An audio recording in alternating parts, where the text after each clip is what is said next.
All right, so what do you got for us there, Steve? We're going to read some scripture. We've been looking at James back at the congregation where I'm at, so I read it a couple of times. Each day I've been reading in the entire chapter because it's not real, or book, it's not real long. But one that I was looking at this morning, and just to share a little bit with people, is the first chapter of James, verses 2 through 8 primarily. And I'll just read that out loud and just kind of share a few things that I've been thinking about. Count it all joy, my brothers, when you meet trials of various kinds, for you know that the testing of your faith produces steadfastness. And let steadfastness have its full effect, that you may be perfect and complete, lacking in nothing. If any of you lacks wisdom, let him ask God, who gives generously to all without reproach, and will be given him. But let him ask in faith with no doubting, for the one who doubts is like a wave of the sea that is driven and tossed by the wind. For that person must not suppose that he will receive anything from the Lord. He is double-minded and unstable in all his ways. That last part, I'm going to just start right that last part, 5 through 8. Sure. Looking for wisdom. And God kind of defines a little bit in chapter 3, if you wanted to go back, if you wanted to look at that. 13 to 18 really talks about wisdom of man and wisdom of God. So look at that as to what wisdom is. But God's going to give it to you, and it doesn't matter who you are. Sure. He's just going to give you wisdom, but you got to ask him for wisdom, and you got to look for wisdom. Now, the waves of the sea, that's the part that really Peter ran across that when he asked, hey, God, or Jesus asked me to come to you, tell me to come to you. Right. And then the waves bothered him. He took his focus off of everything. If those winds can blow all over the place, change the direction of the waves, things that you're going to run across in life, they just come at you in so many different directions. But if you don't have a focus, you didn't ask for wisdom, it'll be like Peter. You're going to sink a little bit.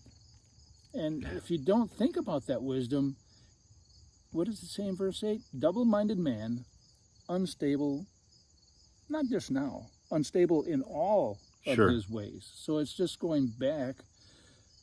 If you're going to go to verses 2 through 4 now, after looking at that little part, you're going to have so many different trials that come at you.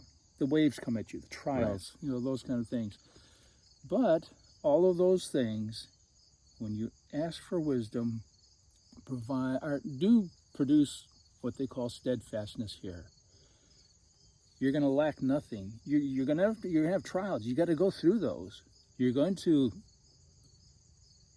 be encouraged with some wisdom that God gives you at that particular time, in that instance, for what you're going through, and learn from that and grow.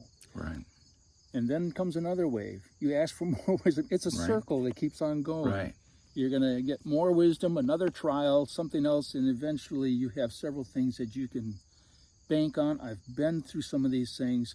It could be slightly new nuances, but I can learn from them, but I learn faster. Sure.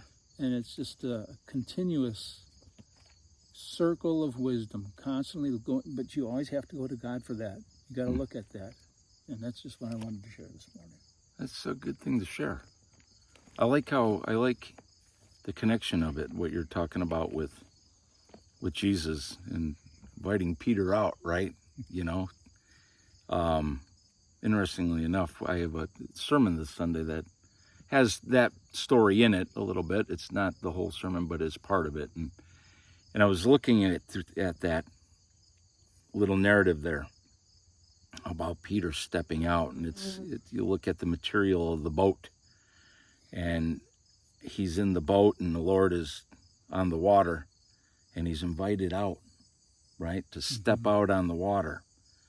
And it's interesting. He steps out. He acknowledges that Jesus is there. He's acknowledging he's Lord. He's, of course, they're scared at first, but then he sees he's there, and he's going to take a step of faith, right?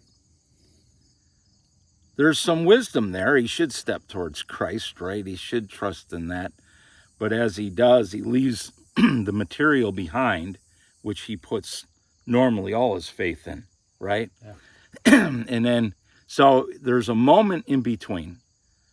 There's a moment, a beautiful moment of wise faith in between Jesus and that boat. And he steps out and it's working for a moment.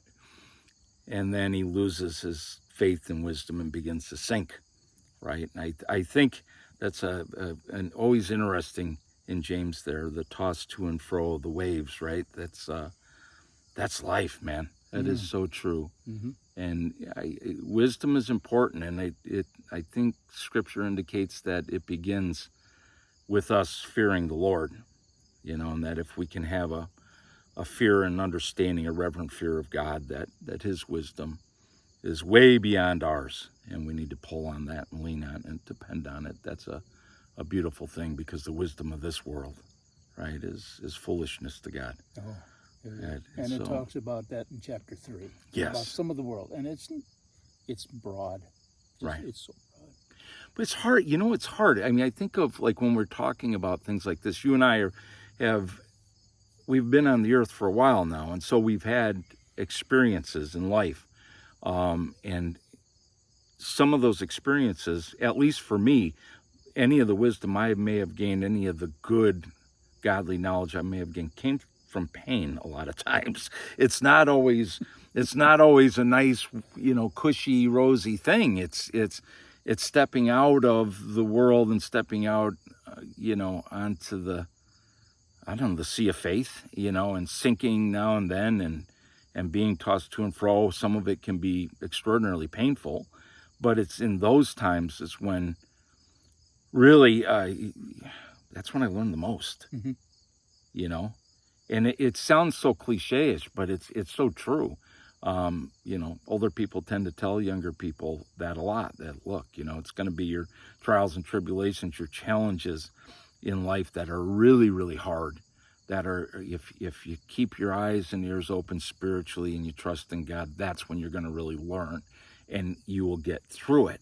And if I remember right, when you were just reading there, it touched on that testing part, right? That's some of the stuff, not all of it, some of it is just our stupid decisions, but there are things in life that will test us, and in different ways, right? Some of it'll kind of like the steel in the fire and refine us, right? And make us stronger. And that's a message I think is really important today, because I think people are by and by getting a message of weakness, not one of strength. And we can be made strong. God didn't make us to be weak. He made us to be strong. Yes. And that strength does come through a life of testing and refining and becoming something more than what we started out. And I think that's a beautiful message, man. Right? It is. Well, thanks for sharing, my friend. It's fun to be at camp. It's nice to be at Serenity. Yeah. Right? Yeah. It's a good place to be. Thanks for listening. May God bless your day.